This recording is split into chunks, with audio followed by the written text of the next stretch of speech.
Hello po, this is ang TV ni Nana.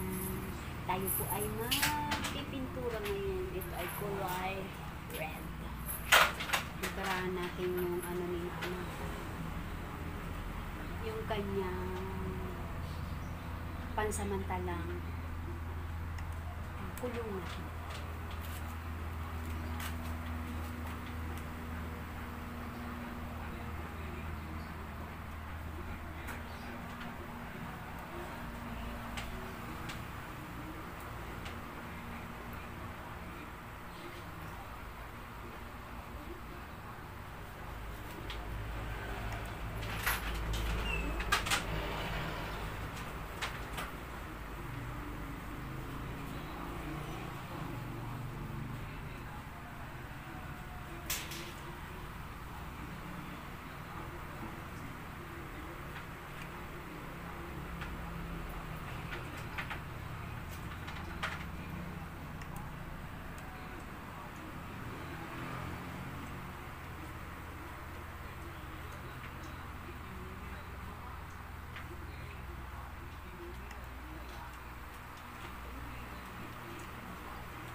Ayan na po yung ginagawa natin. Kulay red lang talaga siya. Ayaw na lang magpintura kaysa ipapintura pa natin. Sayang. Ito si ano lang po ang gumawa nito. Si Dada lang gumawa nitong kulungan ng aso. Hindi naman po siya kasi nung marunong mag welding, pero pwede na kaysa babayad mo pa yan ng 2,000 pera ang materyales. Mahal din po ang materyales kasi, kaya pinagtyagaan na lang. May welding machine naman po kami, kaya pinagtyagaan na lang ni Dada na siya ang mag-welding, tapos ako ang magpintura. Kaya nakakabuo kami ng mga kung ano yung pwede naming magawa.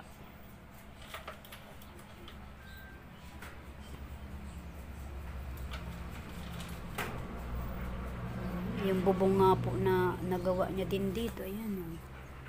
Ayan, bubong na nagawa din niya dito. Siya lang din ang gumawa niyan. Practice lang. Ang susunod ay yung bubong naman ng mga aming mga alagang manok. Nakakatipid po kami sa maintenance. Paano lang, bibilhin namin materialis. Malaki ang nagagawa ng aming mga wireless na grinder. Bumili na kami ng wireless na grinder.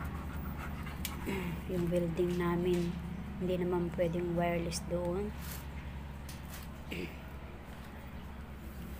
Kaya ang mangyayari doon, i-rebits na lang kasi hindi siya pwedeng welding dahil wala kaming mahaba na na extension.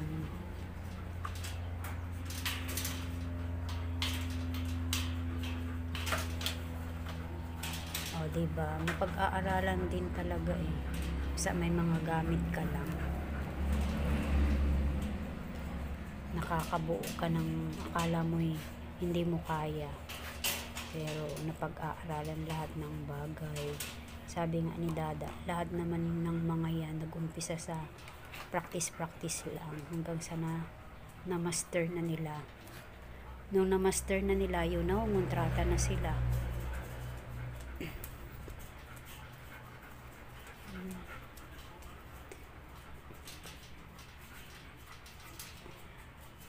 Ito lang po kasing available na pintura namin, red. Hindi na nagamit dun sa tricycle kasi nabago na yung kulay ng tricycle, kaya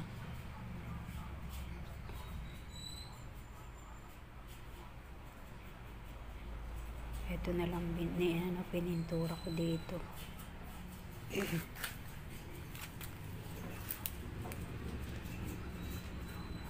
Wag lang kalawangin na yung kalawang na kalawang.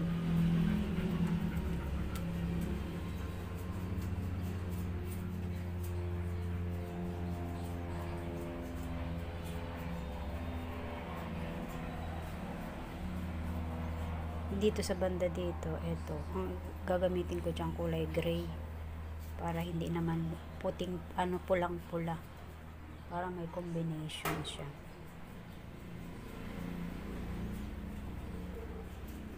Next na lang yun. Dito muna tayo kasi kinakalawang na po. Yan, makita nyo naman, kinakalawang na siya, kaya pahid lang, matakpan lang yung kalawang.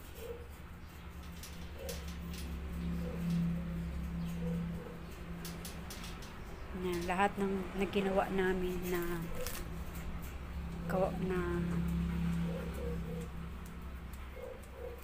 lahat ng ginawa namin ng mga bakal, kailangan namin pinturahan kasi nga yan ang magiging yan lang maano sa kalawa ay sa bakal.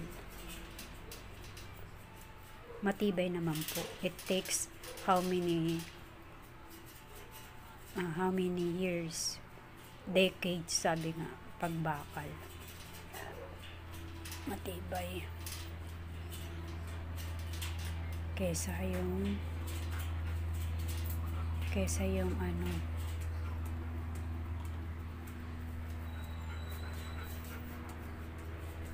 ano ba yung bagong ano ngayon. Mahal na po kasi ang kahoy pati, kaya made of bakal na lahat. Pang matagalan, sabi nga. Yun lang, maano ka talaga sa pintura. Kasi, kalaban mo talaga dito ay mga kalawang. Pero pag napinturahan na, ayan na puti na yun, maganda na siya. Yun lang naman ang papaganda sa ano, yung pintura.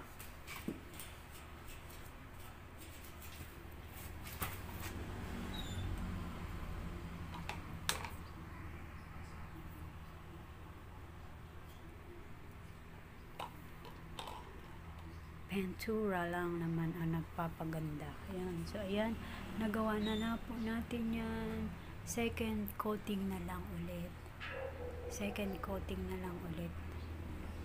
Masarap na ng tulog ni Nanaw. Ayan. So, ilang ano pa. Ayan. Yan po yung gagawin natin. Until next na po natin siya may bablog. Again, this is ang TV ni Nana. Salamat po sa inyo.